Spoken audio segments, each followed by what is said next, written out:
엘리야가 아합 임금에게 예언을 하게 되는데 엘리야의 말이 있을 때까지 이스라엘 땅에 비도 오지 않고 이슬도 내리지 아니하리라 하는 그러한 내용이었습니다. 사실 이스라엘은 우기와 건기가 있는데 우기 때는 틀림없이 비가 옵니다. 우리나라의 장마가 몇 년 동안 소강 상태로 지나갔지만 금년에 큰 장마가 있었는데 종종 어떤 특별한 상황에서 우리나라의 장마는 소강 상태로 지나갈 수 있을지 모르지만 이스라엘 땅에 우기 때에 비가 안 온다고 하는 것은 사실은 있을 수 없는, 어떻게 보면 당연한 법칙과 같은 그런 자연의 섭리였는데 그 우기 때 비가 오지 않는다고 지금 엘리야는 예언을 하고 있는 것이고, 또한 건기 때는 이슬이 내려서 그 이슬로 인하여 초목과 또한 사람들도 물을 얻을 수가 있었는데 그 건기 때도 이슬이 내리지 않는다. 사실 이것은 특별한 상황이고 또한 하나님께서 그들에게 비와 이슬을 멈추지 않는 한 일어날 수 없는 그러한 일들이었던 게 분명합니다. 그래서 사람들은 엘리야의 이 말을 믿을 수 없었고 또한 엘리야가 실언을 하는 것처럼 이렇게 생각이 들었겠지만 결국 3년 6개월 동안이나 그 비가 내리지 않았는데 하나님께서는 엘리야에게 그러한 예언을 하게 하시고 바로 동쪽에 있는 요단으로 보내셨고 요단의 그릿 시냇가에 머물게 하셨습니다. 그리고 그 그릿 시냇가에 물이 어느 정도의 그 가뭄 동안에는 흐르고 있었고, 그리고 그 많은 시간 동안 그 그릿 시냇가에는 사실 먹을 물 외에는 먹을 것은 없었던 것이죠. 그러한 상황에서 하나님은 엘리야에게 아침 저녁으로 떡과 또한 먹을 고기를 갖다 주었는데 놀랍게도 바로 까마귀를 통해서 먹을 것을 제공해 주게 된 것입니다. 사실 어 이제 가뭄으로 인하여 비가 내리지 않으므로 열매를 거두어들일 수가 없었고 이스라엘 땅에는 큰 혼란과 또한 사람들이 이제 그런 두려움 가운데 빠질 수밖에 없었던 것이거든요. 이러한 상황을 대비해서 하나님께서는 엘리야에게 안전한 곳으로 인도해 주셨는데 그릿 시냇가, 물론 그릿 시냇가라고 해서 안전한 곳은 아니었습니다. 얼마 동안에 물이 있었을 뿐이고 먹을 것이 전혀 없었기 때문에 그런 것이죠. 그런데도 하나님은 먹을 것이 없는 그 시냇가에 참으로 놀라우신 방법으로 엘리야를 위하여 까마귀를 동원하게 된 것입니다. 엘리야뿐만 아니라 그 당시에 처했던 모든 사람들의 상황이 사실은 한 시대를 살아가는 모든 사람들의 상황과 동일한 것이다. 이렇게 우리는 성경을 봐야 됩니다. 더구나 이제 인류 전체가 코로나 그러한 코로나 시대라고 말할 수 있겠어요. 뭐 포스트 코로나가 됐다 하더라도 여전히 코로나의 영향력이 막강하게 될 텐데 이 코로나로 인하여 마치 엘리야 시대와 같은 두려움과 불확실한 미래와 많은 사람들이 혼란 가운데 빠져 있다고 해도 과언이 아닙니다. 우리나라는 비교적 안정적으로 이 코로나 사태를 대비하고 대처해 가고 있지만 미국을 비롯해서 뭐 선진 국가라 할 수 있는 나라들도 이 코로나를 잘 대처하지 못하고 그리고 큰 어려움 가운데 빠져 있는 것을 볼 수가 있는데 지금 이러한 전 세계적인 상황 속에서 들여다봐도 이 성경에 나와 있는 엘리야 시대의 가뭄, 이것은 어느 엘리야 시대에 국한된 것이 아니라 사실은 이 땅에서 살아가는 모든 사람들이 삶 속에서 항상 발생할 수밖에 없는 그러한 일들이다. 이것이 표면적으로 크게 드러나기도 하고 그저 평안한 듯 보이기도 한다 할지라도 실제적으로는 산다는 것이 고통이고 또한 불확실한 미래로 걸어가는 인생 자체는 바로 엘리야 시대에 가뭄이 내려서 많은 사람들이 죽음의 공포에 떨고 있는 그러한 상황과 동일한 것이라고 볼 수가 있습니다.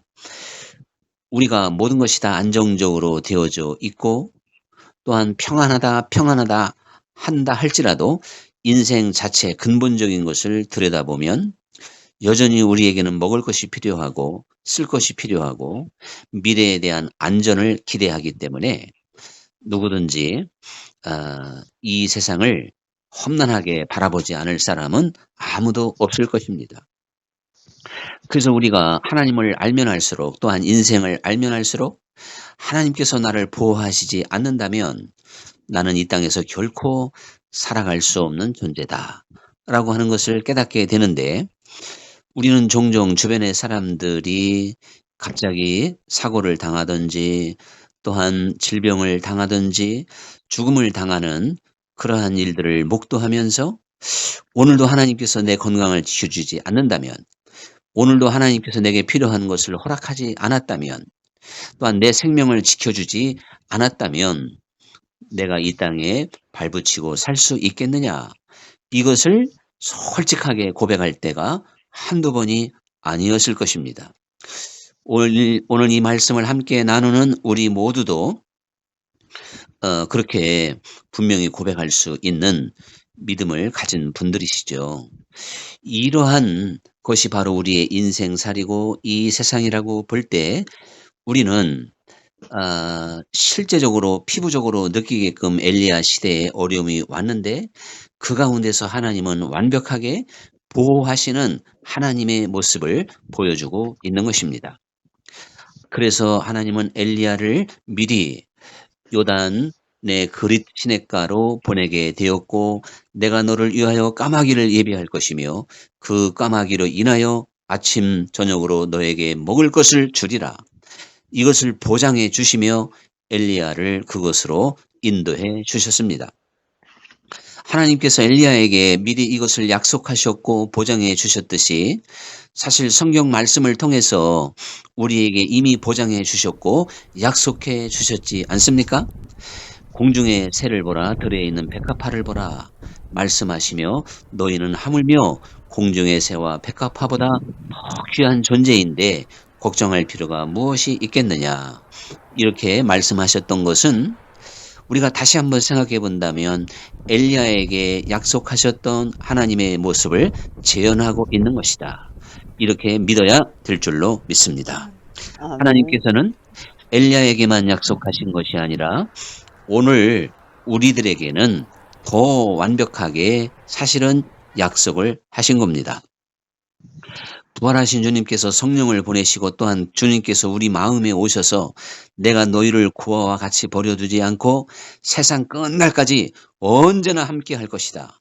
성경 전체에 보호하시고 함께 하시는 하나님의 약속이 넘쳐나고 있습니다. 엘리야가 그 하나님의 약속을 믿고 아무것도 없는 요단 동편의 그릿 시냇가로 걸어가서 이제 피난했듯이 오늘 우리는 하나님께로 약속의 하나님을 의지하고 약속의 하나님께 피난할 수 있고 피할 수 있는 믿음을 분명히 가져야 되는 것이죠. 그러면서 하나님께서 그 엘리야를 위하여 일하셨는데 우리가 볼 때 까마귀를 통해서 엘리야를 아침 저녁으로 먹이셨다. 어떻게 생각하면 참 하찮은 일인 것 같잖아요. 까마귀를 통해서 일을 하셨기 때문에 큰 일을 하지 않은 것처럼 느껴질 수도 있습니다. 별것 아닌 것처럼 지나갈 수도 있겠죠. 근데 사실 이 까마귀는 이스라엘 백성들에게는 부정한 짐승입니다. 성경에 까마귀를 부정한 짐승으로 분류하고 만지도 먹는 거 그만두고 만지지도 말라. 만지기만 해도 부정을 탄다고 말씀을 하시게 됐던 것이거든요. 그런데 왜 하나님께서는 뭐 비둘기도 있고 다른 깨끗한 짐승도 있는데 이 까마귀를 통해서 엘리야를 먹게 됐을까? 그런 생각을 한번 해보게 되는 것이거든요. 이런 걸 볼 때 항상 하나님은 약한 자를 들어서 강한 자를 부끄럽게 하시고 미련한 자를 들어서 또한 지혜로운 자를 부끄럽게 하신다는 것처럼 또한 죄인을 불러서 의롭게 해주시는 것처럼 이 까마귀 참 부족하고 별 볼 일 없고 부정한 이러한 짐승을 통해서 하나님께서 놀라운 일을 행하시는 걸 볼 때 과연 하나님은 내가 비록 약하고 죄인인 것 같고 미련하다 할지라도 나를 통해서 여전히 일할 수 있는 하나님이라고 하는 그러한 메시지를 듣게 됩니다. 하나님은 이 까마귀를 통해서 일하셨을 뿐만 아니라 나단 선지자가 깨닫지 못하니까 나귀를 통해서 하나님의 음성을 그 선지자에게 들려주었고 베드로가 깨닫지 못하니까 닭의 울음을 통해서 베드로를 깨우쳐 주셨고 너희가 예루살렘으로 입성하는 예수님을 환영하지 않는다면 이 돌들이 일어나 소리치리라 이렇게 말씀을 하셔서 하나님은 돌까지라도 들어서 일하시는 하나님이라고 하는 것을 보여주시게 됐습니다. 오늘 우리들이 하나님이 나를 위해서 어떻게 일하실까? 하나님이 나를 통해서 무슨 일을 하실까? 그것은 우리의 몫이 아닙니다. 어떻게 보면 내가 부족하고 작은 자가 되어져 있고 죄인이 되어져 있고 내가 마치 버림받은 듯한 상황에 있다 할지라도 즉 부정한 자가 되어져 있는 것처럼 생각이 든다 할지라도 오히려 하나님은 그들을 부르고 있고 그들을 통해서 일하시기를 원하시는 하나님이라고 하는 걸 분명히 깨달아야 되는 것이죠. 그러면서 까마귀를 통해서도 하시지만 또한 하나님께서 엘리야를 통하여 얼마나 큰 일을 행하셨습니까? 그래서 이스라엘 땅에 3년 6개월 동안 비가 내리지 않게 하셨고 또 엘리야가 기도했을 때 그 비가 다시 내리게 됐습니다. 갈멜산에서 하나님께서 이제 그 엘리야의 그 제단에 불을 내리셔서 바알과 아세라 목상을 섬기는 850명의 그 우상 선지자들을 능히 제압하는 놀라운 일을 행하시기도 했습니다. 이렇게 일하시는 하나님은 우리를 통해서 작은 일도 하시고 때로는 큰 일도 하시고 또 내가 부족해도 나를 붙잡고 일하시고 능력 있게 일하시는 하나님이라는 사실을 분명히 기억해야 되겠습니다. 이 엘리야가 까마귀의 역사를 체험함으로 사실 당시 사람과 명백하게 비교가 되고 있습니다. 다른 사람들은 자기들이 안전한 지대에 사실은 거주하고 있었습니다. 그래서 집에서 또한 자기가 일하는 일터에서 직장에서 그 가뭄을 지금 이기려고 애를 쓰고 있지요. 그런가 하면 엘리야는 사람도 없고 의지할 것도 없는 그릿 시냇가에서 지금 머물고 있는 것입니다. 그런데 엘리야에게는 전혀 엘리야는 전혀 염려할 사항이 아니고 사람들은 아침 저녁으로 마실 물과 먹을 것을 구하기 위하여 전전긍긍해야 되는 그러한 상황이었던 것이죠. 오늘 이게 무엇을 우리에게 가르쳐주고 있을까요?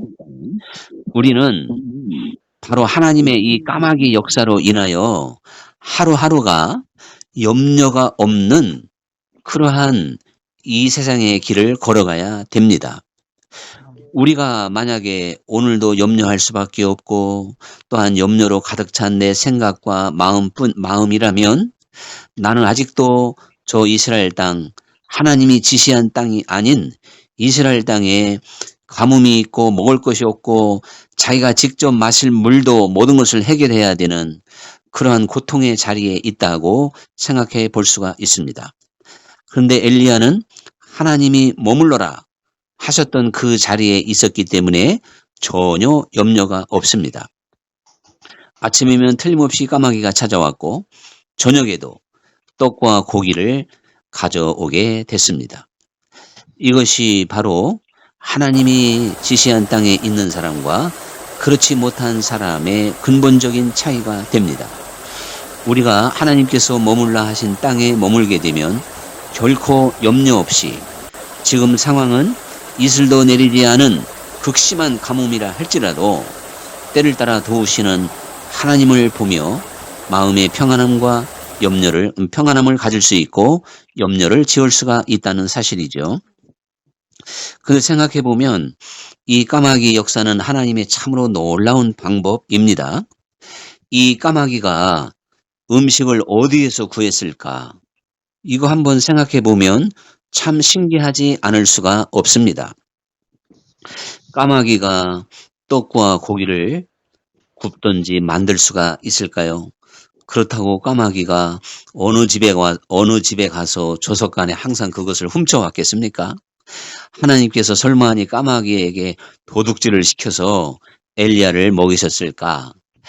또한 이스라엘에 그렇게 떡과 고기를 쉽게 구할 수 있는 상황도 아니겠지만 근본적으로 하나님은 그런 방법을 택하신 게 아닌 것이죠.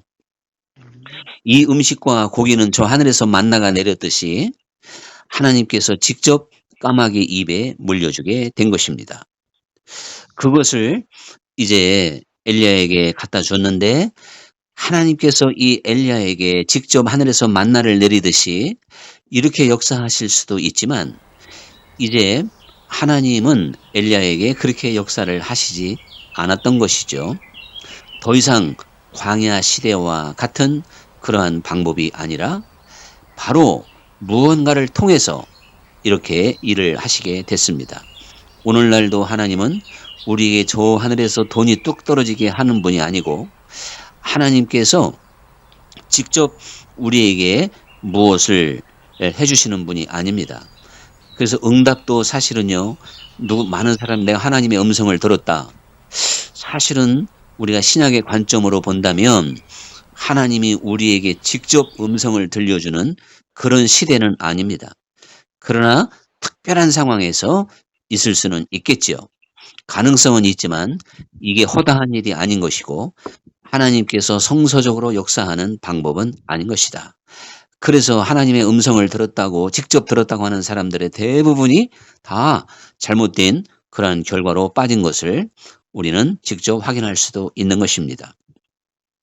하나님께서 바로 이 엘리야에게 직접 하늘에서 음식을 주실 수도 있지만 그 까마귀를 통해서 음식을 주신 것은 하나님께서 앞에서 말씀드렸듯이 약한 자를 미련한 자를 네 생각과 전혀 다른 방법으로 네가 기대하지 않은 방법으로 나는 너를 도울 수 있다 하는 것을 또한 보여주고 있는 것입니다. 이 하나님의 자녀들은 바로 이 까마귀를 동원할 수 있는 특권이 있다는 사실을 분명히 믿어야 됩니다. 살아계신 하나님을 믿는 자녀들에게는 이러한 특권이 분명히 있습니다. 오늘도 하나님은 우리를 위하여 까마귀를 동원하시고 까마귀를 통해서 일하시는 하나님이라는 사실을 분명히 알고 또한 우리가 그것을 바라보아야 된다는 사실이죠. 베드로가 성전 미문에 앉아 있는 나면서부터 이제 걷지 못했던 사람에게 다가가서 내가 너에게 은과 금은 줄 수 없지만 내게 있는 것으로 네게 주노니 곧 나사렛 예수의 이름으로 일어나 걸어라. 이렇게 요한과 더불어 명령을 내릴 수가 있었습니다. 베드로의 이 담대함, 베드로의 이 자신감, 이것이 어디에서 왔을까요? 베드로가 그동안 성전을 평생에 얼마나 많이 고기를 오르락내리락 했겠어요. 예수님과는 3번, 예수님과 동행할 때는 공생의 기간에 3번을 들어갔지만 베드로는 이제 유대인의 전통에 따라 1년에 한 번은 반드시 예루살렘 성전에 올랐을 텐데 이 나면서부터 걷지 못했던 사람을 성전 미문에서 수없이 많이 보았을 것입니다. 그러나 그때는 지나쳤고 그에게 아무것도 해줄 수도 없었고 자신도 없었지만 이제 까마귀를 동원하시는 놀라우신 하나님을 경험했던 베드로고 체험한 베드로입니다. 그래서 그 사람에게 나사렛 예수의 이름으로 일어나 걸어라. 이렇게 명령을 내리게 된 것이죠. 사실 오늘 우리는 이렇게 까마귀를 동원해서 우리를 먹이시고 입히시는 하나님의 임재 앞에 담대함이 있어야 되는 것이고 자신감이 있어야 됩니다. 그것만이 우리 마음에 근본적인 평안함을 줄 수가 있고 인생의 모든 수고하고 무거운 짐을 내려놓고 염려하지 않을 수 있는 하나님의 자녀들이 되게 되는 것이죠. 사도 바울도 이러한 경험 속에서 내게 능력 주시는 자 안에서 내가 무엇이든지 할 수 있느니라. 이 얼마나 담대한 고백입니까? 이것은 만용도 아니고 또한 무언가 기적을 베풀 수 있다고 하는 그런 기적주의도 아니고 내게 나와 함께 하셔서 나를 위해서 일하시고 까마귀를 동원해서 나를 보호하시고 나와 함께 일하시는 하나님 안에서 나는 무엇이든지 할 수 있다. 이 세상이 춥든지 배고프든지 매를 맞든지 감옥에 갇히든지 또한 죽음이라 할지라도 나를 이 담대함 가운데에서 떼어놓을 수 없는 것이다. 자, 이런 고백이 되는 것입니다. 저는 성경을 볼 때마다 사실 이 요나단의 용맹을 깊이 생각하게 됩니다. 이 요나단이 블레셋 사람들이 마치 바다의 모래알처럼 산 골짜기로 포진하고 있는데 저 산 위에서 그들을 향해서 홀홀 단신 내려가고 있습니다. 병기 맡은 소년과 사실은 그 소년은 그저 의무적으로 따라올 뿐 그 블레셋을 대적하기 위해서 단 한 개의 병기를 가지고 내려가고 있는 것이 바로 요나단이죠. 그러면서 이 요나단이 하나님께서 오늘날 저 할례 없는 백성을 내 손에 붙이리라. 아니 세상에 그 골짜기의 바다에 모래알처럼 많은 블레셋 군대라고 성경에 기록되어져 있는데 그게 도대체가 몇 만인지 수십만인지 알 수 없습니다. 그래서 그 산 위에서 골짜기가 얼마나 잘 내려다 보이겠습니까? 거기에 블레셋 사람들의 창과 칼의 번쩍임과 또한 이제 말들의 울음소리, 그들이 펼쳐져 있는 그 광경은 참으로 장관이라기도 과언이 아니고 끝없는 이제 그러한 장사진을 치고 있는 그 대열을 향해서 혼자 내려간다. 이게 있을 수 있는 일이겠습니까? 우리는 사실 이러한 광경을 그냥 지나쳐서는 안 되는 거예요. 저는 인생을 살면서 어떤 때는 제가 이 말씀을 깨달았던 이유가 마치 내가 요나단처럼 나를 괴롭히고 나를 삼키려 하고 또한 이제 내게 고통을 주는 수많은 진들을 향하여 오늘도 하루를 시작하는 것 같구나 하는 그런 느낌을 받을 때가 참 많았습니다. 오늘 내가 처하고 있는 상황을 한번 생각해 보면 마치 요나단이 적들을 향해서 한 걸음 한 걸음 그 산 아래로 내려가야 되는 참으로 기구한 운명처럼 놓여진 것 같은 순간을 만난 분이 있는지도 모릅니다. 그러한 절박한 순간이라 할지라도 이 까마귀의 동원의 능력을 믿었던 까마귀의 역사를 믿었던 요나단은 담대할 수 있었고 오늘날 저들을 내 손에 붙여 주시리라 이렇게 믿음을 갖게 됐습니다. 사실 하나님께서 우리 인생들에게 마치 엘리야 시대에 가뭄이 들었던 그러한 상황처럼 우리 인간의 환경을 이렇게 만들었다고 하는 것이 사실은 복된 일인 것이죠.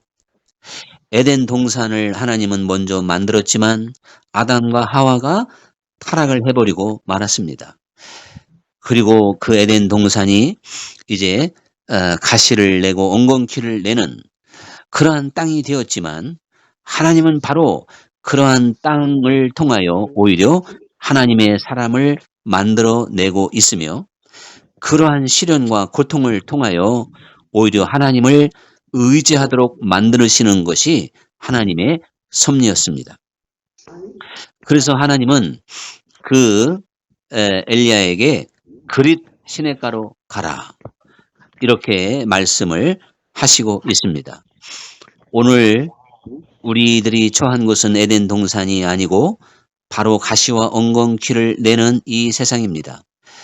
이것은 마치 엘리야 시대에 가뭄이 들었던 상황과 똑같다고 그랬는데 여전히 하나님은 우리들에게 그릿 시냇가로 가라 이렇게 말씀하고 있다는 사실을 기억해야 될 줄로 믿습니다.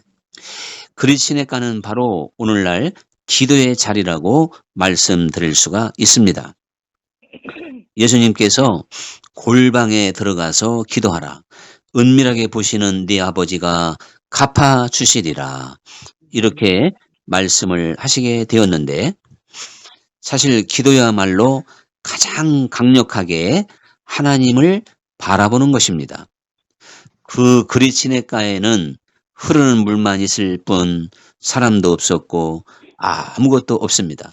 마치 골방과 같은 곳이죠. 거기에서 엘리야는 더 깊은 교제와 교통을 하나님과 나눌 수 있었다는 것을 우리는 넉넉히 짐작할 수 있습니다. 예수님조차도 광야로 나아가서 40주야를 단식하시며 하나님과의 깊은 교제와 교통을 갖게 됐습니다. 오늘 우리들이 이 골방을 떠나게 되면 하나님과 가까워질 수 없고 또한 내가 하나님을 사랑할 수도 없다는 것을 분명히 기억해야 되는 것이죠. 예수님조차도 골방을 필요하셨고 또한 새벽 미명에 항상 이제 기도의 시간을 가졌던 것을 생각해 보며 오늘 우리는 이 그릿 시냇가에 머물 수 있는 지혜가 반드시 있어야 된다는 사실입니다. 그래서 저는 이 코로나와 연결해서 한 번 더 설교하고 싶은 것이 있다면 세상이 아무리 안개와 같고 또한 알 수 없는 그러한 상황이 벌어진다 할지라도 이 기도의 골방에서 주님과 깊은 교제와 교통이 있는 한 우리는 언제나 승리할 수 있으며 담대할 수 있으며 또한 모든 환난을 넉넉히 이기고 나갈 수 있는 일체의 비결이 거기에 있다 하는 것을 정말 말씀드리고 싶은 것이거든요. 우리가 하나님을 사랑해야 될 텐데 하나님을 사랑하게 만드는 가장 원동력이 기도에 있습니다. 하나님께서 종종 우리들의 형편과 또한 우리의 사정을 어렵게 만들고 또한 이제 힘들게 만들어서 우리로 하여금 기도하게 만드는 것을 볼 수가 있는데요. 요한복음 16장 24절에서 너희가 지금까지는 내 이름으로 아무것도 구하지 아니하였으나 이제는 구하라. 내가 그러면 너희가 받을 것이고 너희의 기쁨이 충만할 것이다. 이렇게 말씀을 하셨는데 주님께서 하신 이 말씀을 우리가 사실 깊이 생각해야 됩니다. 우리가 이 세상에 많은 기쁨이 있지만 기도함으로 받는 기쁨만큼 또 큰 것은 없을 것입니다. 우리가 기도하게 되면 모든 것이 다 하나님이 주신 것이요. 또 특별한 방법으로 주시는 하나님도 만날 수가 있는 것이거든요. 그래서 어떤 때는 우리의 힘으로 능으로 할 수 없는 기가 막힌 상황에서 하나님이 초자연적으로 역사하셔서 즉 기적적으로 역사하셔서 응답하시고 해결해 주셨다면 그 기쁨은 이루 헤아릴 수가 없겠죠. 그래서 이스라엘 백성들이 홍해를 건넌 다음에 너나 할 것 없이 춤을 추고 소고를 치며 노래하며 하나님께 영광을 돌리게 되었던 것입니다. 지나간 사실 우리 교회 역사에도 저는 경매에서 샘터교회가 우리 교회를 사러 왔다가 오히려 3억 3천을 이제 무상으로 3년 동안 빌려주었던 그런 기적을 체험할 때, 그때 주일날 저도 울었고 우리 모든 교우들이 울었고 우리를 돕는 샘터 교인들도 울고, 하나님의 놀라운 응답 앞에 그때 기쁨과 감사와 영광이 충만했던 시간을 우리 함께 누렸던 기억도 있습니다. 저는 그것 말고도 놀라운 방법, 이거 정말 누가 봐도 어떻게 그런 기적이 일어날 수 있느냐, 이게 우리 교회에 최소한 5가지는 있는데요. 저는 15가지로 정리해서 책으로 내긴 했지만 나머지 10가지는 사람들이 믿거나 말거나 얘기고, 이 한 5가지 정도는 이건 정말 하나님이 우리 눈에 보이게, 야, 그건 진짜 하나님이 하셨다, 누구도 인정할 수밖에 없는 그러한 기적을 우리가 체험했을 때, 저는 그 기쁨과 감사가 있어서 험악한 세월을 견딜 수가 있었고 이겨낼 수가 있었기 때문에 지금도 염색하지 않는 것이고, 지금도 저 어디 가면 제 나이 비슷하게 보지 많이 보는 사람이 별로 없더라 하는 이야기입니다. 그래도 별로 아멘은 없으시지만 근데 제가 여기서 꼭 말씀드리는 게, 정말 마음 착한 분은 제 나이를 무려 3살까지도 낮춰서 보는 분들도 있더라. 이게 결코 우연한 일이 아니라 이거죠. 70 이상 보여야 될 제 얼굴이고 제 머리에 검은 머리가 하나도 없어야 돼요. 이제 유전적으로도 있지만요, 비타민이 부족하다든가 스트레스를 받았다든가 또 뭐가, 이 3가지 요인이 있을 때 머리가 희더라고요. 근데 머리가 한번 휘면요 더 스트레스를 받아서 더 빨리 흰답니다. 어쨌든 이것이 제가 보여주는 확실한 증거입니다. 할렐루야. 그러니까 우리 이제 정말 까마귀를 동원해서라도 일하시는 그 하나님께 믿음을 갖고 기도해야 되겠습니다. 주님께서 포도나무 비유를 들려주시면서 내가 줄기고 너희는 가지니 너희는 나를 떠나서는 아무것도 할 수 없다. 그래서 이제 내 안에 있으면 너희는 많은 열매를 거두게 될 것이다.